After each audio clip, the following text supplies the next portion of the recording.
Well,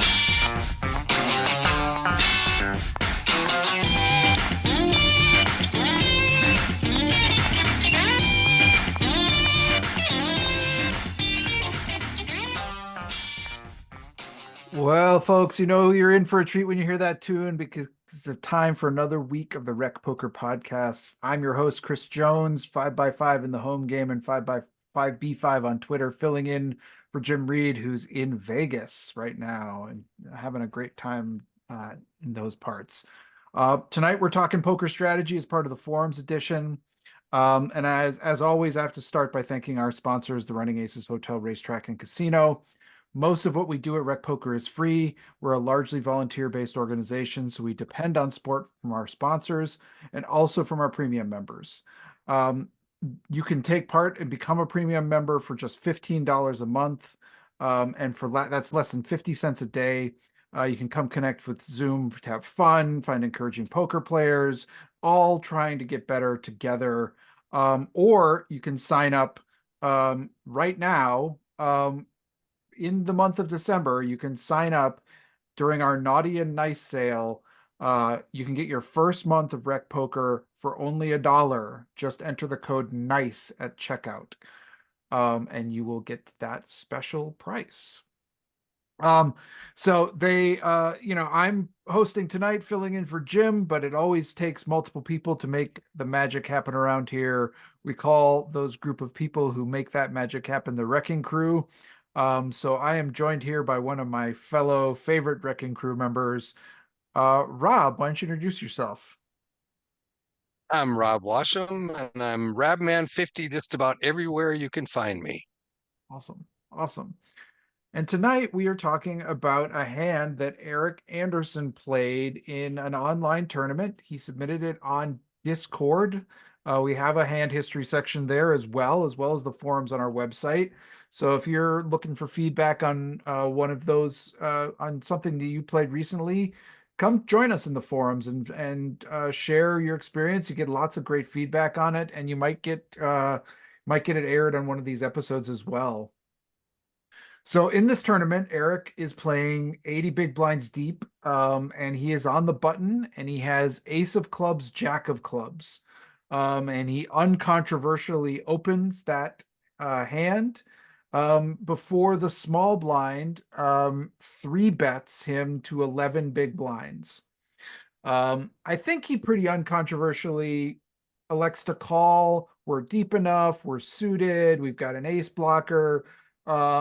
I think this is a fairly standard hand that we might call with. Against certain players, maybe we find a fold, or maybe we get a little bit frisky with some kind of a four bet. But I think this is a pretty standard call in position, C3, and kind of move on. Um, Rob, anything to add before we get into the meat of this hand? No, I think if I had ace jack offsuit, I could very definitely fold to a three bet there. Yep. Yep. Agreed. The thing Agreed. is, keep in mind that we're talking the small blind and not the big blind. Blind has to be a little bit tighter than the big blind because the small blind still has the big blind to deal with. So Right. basically, if the small blind is raising, they're going to be raising with a much tighter range than the big blind might be raising. Yeah. Agreed. Agreed. Um, and so I think we just kind of get to this. I think this is just pretty standard. And then so the hand starts to get really interesting when we hit the flop. So the flop comes ace of diamonds, eight of spades, eight of clubs. So we get a paired board. We hit our ace. We've got backdoor clubs. And the small blind after three betting checks to us. And we elect to check back. Um, Rob, what are you thinking in this spot? What do you think of like when small blind checks to us, and what do you think about our approach in this on this flop? Well, some of the studying we've done lately with considering GTO and things like that, being out of position is a tough spot to be in. And it does call for checking a lot of times with some very strong hands. Yep. Basically, GTO says we're protecting our checking range or something like that, right? Mhm. So just because he checks doesn't mean he's not strong in this spot. Yeah. As a matter of fact, if he bets small in this spot, which is what he probably should do with portions of his range, I would think he would be weaker Mhm. than checking in the spot. Yeah. So, something like pocket kings or pocket queens or, ace or maybe king queen, king jack, king 10, those types of hands would be more than likely to bet here than they would with the stronger parts of their range. Mhm. Yeah. And it's kind of counterintuitive, but I think it's a GTO strategy. Yeah, and I think you're exactly right. I think some of our ace X here, um, as the small blind can check here fairly reasonably. I actually don't mind. I think we are probably sort of kind of going either way. I think it's pretty 50-50 whether we bet or whether we check here. But we are this is not as although we have the ace, it's not the strongest hand in the world. And we're still on the lookout for things that might be able to beat us here. So I kind of like this check back. Let's shorten the hand. We still have position. Let's see how the small blind reacts to that. And our hand can really uh gain some value as we kind of progress in this hand too, which it actually does. We check back, and the turn is the six of clubs. So now the board is ace of diamonds, eight of clubs, eight of spades, six of clubs. So now in addition to our paired ace, we have the nut flush draw, even on this paired board. And then, so there's about 24 big blinds in the pot, and the small blind bets half pot. They bet 12 big blinds into us after seeing this six of clubs. Um, and what do you think? I mean, now our hands gotten more equity, but we still have some of those hands that we're not, that are still possible in villain's range, such as ace king and ace queen that feel very real, and aces even. Um, what are you thinking here? Yeah, it's we've gained equity. It's kind of unusual to raise as a bluff in on the turn, especially when you have top pair. I Yeah. mean, it's tough to find yourself in a bluffing position, but you could, I think, raise here on the virtue of the fact that you do have the flush draw. Hmm. And doing this with, like we talked about earlier, a hand like king queen, pocket nines, pocket tens. It could be anything that we're actually ahead of right now. We don't really have a good it's his range is still very wide open because of the check. So his range could be very wide open. We could be ahead right now. We Mhm. could be getting some value from maybe some of those pocket pairs, or maybe a king queen of clubs, for instance. We could get some, we could get some um, value from. So it is a spot where you can occasionally take this spot and raise. Yeah, I mean, it's interesting. When you think about who's more likely to have an eight here, it feels like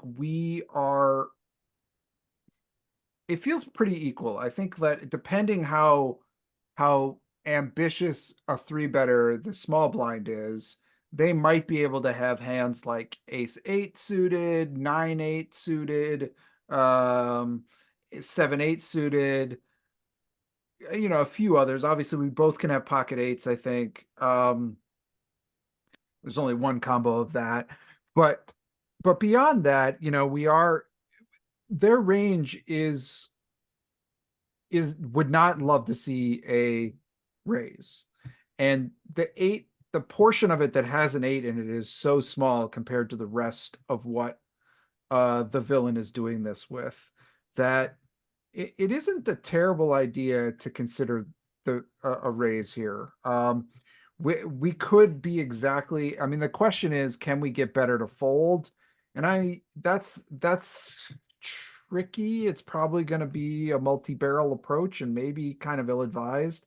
So I think the standard line would be to call here, but we could get away with like a really small min click raise here and see where that gets. But Eric does just call, which I think is the more standard play. And now the pot is 48 big blinds, and we have 57 behind. And the river is the 10 of spades. So the final board is the ace of diamonds, eight of spades, eight of clubs, six of clubs, 10 of spades.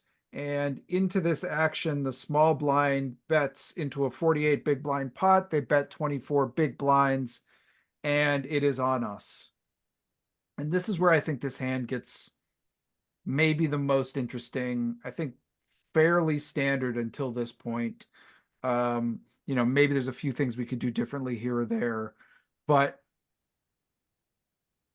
I'm going to advocate, and I'm curious what you think, Rob, that on this river with this exact holding, that we should find way more folds than calls.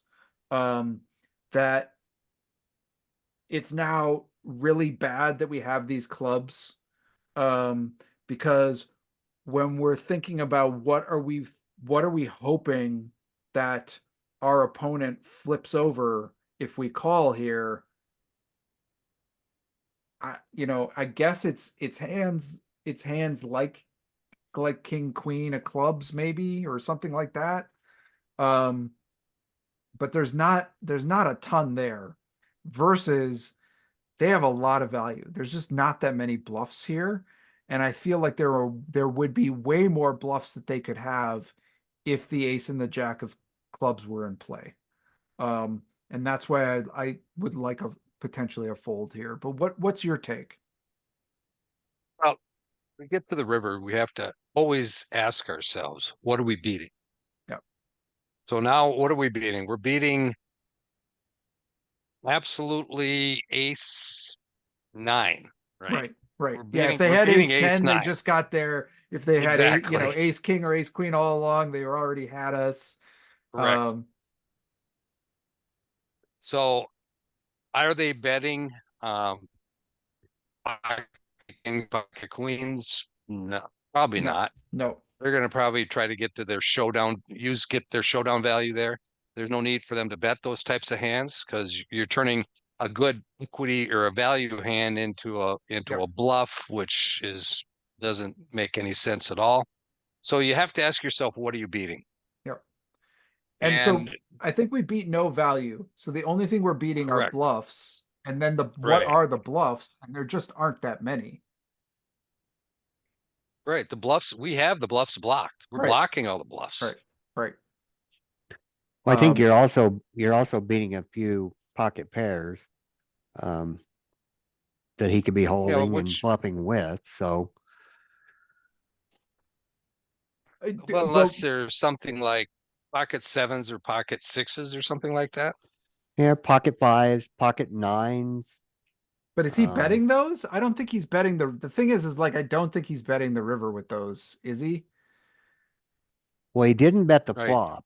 So Right. and he did bet the turn. So he took maybe he was just taking a stab at it on the turn. Yeah. Right. I'm not sure. But then when he bets half pot again on the river, I Right. think that's. I mean, maybe if we have a read that our opponent is kind of this kind of ambitious, but if I've got pocket sevens here on an ace eight eight six, what's the last card? Six 10. ten 10, board, 10. and I've seen them call. I don't know. I'm like, well, I might beat something. I might beat a little something. See, this is where my problem is I get to the river and I'm not a believer and I need to be. Yeah, yeah, Right. So yeah. yeah. I mean, Reading yeah. Go ahead, Rob. exploitative poke live versus exploitative poker and live play by Alex Fitzgerald, and he talks specifically about this spot. What are you beating on the river? You need to ask yourself, what are you beating on the river? Because in the games that we play, people are not bluffing the river enough. Yep. Right. And they're always betting with value. Unless you have two pair bet, are better off just folding, Yep. And because you need to ask that question, what am I beating? and the thing to always think about to me is that people are not, it's not that they don't bluff, it's that they don't bluff. People don't often turn marginal value into bluffs. That I think is sort of a next level player that recognizes, say that if they had, let's say they had, I don't know, they got here with Jack 10 and they hit that 10 on the on the on the river, and they're like saying, well, I don't think my 10's good, so I need to turn it into a bluff, right? Or they had pocket sevens and they're like, I need to turn my pocket sevens into a bluff. I don't think those are the kinds of hands most players turn into bluffs. What I think they turn into bluffs are hands like, well, I have king jack of clubs, or I can't have king queen of clubs, and there's no way that's good. So I have to bluff with it. And there just aren't that many zero kind of equity hands like that get to the river in this kind of spot. That in a three bet pot that has been kind of bet big on the turn and then on the river as well is sort of my take on it. And so I think this is a spot that we want to find a fold a decent amount of the time. And we can call with our hearts and our what's the a is the ace of diamonds? It's the ace. Yeah, we can call with our hearts and spade combos. So we have ace of spades, jack of spades, ace of hearts, jack of hearts. Those can turn into calls because now our opponent can have worse aces that they had with their club draws. So they can have like ace of clubs, five of clubs or something like that. Um, and we can beat that when we have ace of hearts, jack of hearts, but they can't have any of that now, and so their bluffs have just shrunk into basically to be non-existent. um Other thoughts on Agreed. this? Well, I tell you what, let me just say this too. We're going to talk about a hand next week that's very similar to this one. So this is kind of almost a two-part series.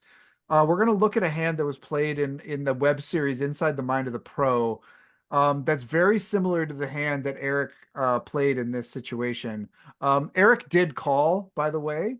And Eric got the bad news that they had ace queen all along, which is what we kind of feared in this spot. I think that there just aren't enough bluffs for us to call off. And it's not that and we're not just totally being results oriented. I just think they're just so weighted toward those kinds of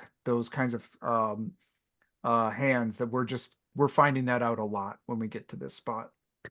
I had one I'd- question, Yeah. pre-flop. So if it rolls all the way around to us and we're sitting on the button with ace clubs, jack of clubs, why wouldn't you raise here? Oh, we did. He opened, so I'm yeah, assuming, we did okay, open. And then we were three bet by the small blind. So we opened and then we're three okay. bet by the small blind. So, all right, I see. So it was a two. Okay, Yep. Yep. Yeah, and that I got you. and again, if you think about three bet pots, especially heads up type three bet pots, the ranges in three bet pots are so close together compared to, say, he raised and gets called by the big blind. I mean, now the big blind could be wide open and he could have a lot of those weird hands. But Right, the small blind three bet in the small blind, he has to get through the big blind. So now we can really condense his range to he could be somewhat polarized, but he's more than likely has a very linear and strong range. correct. Yeah, So yeah, so it really narrows down the types of hands that he could have on the river. Yep. Yep. Yep. Agree. Agree. Well, like I said, tune in next week because we're gonna take this a very similar hand played by a really good world-class player, one of my favorite players in the world, really. Um, and except we're gonna add the wrinkle of it being multi-way, and we're gonna have a sort of a situation that's exactly like this. And then what do we do in this situation when it's multi-way? So stay tuned for that part 2 next week. But until then, thank you to everyone who's listening. Thank you to the Running Aces Hotel Racetrack and Casino. Thanks to Rob Washam, Bob Franklin for joining us. Thanks to our Wrecking Crew members, our audience. We'll see you next week. Night.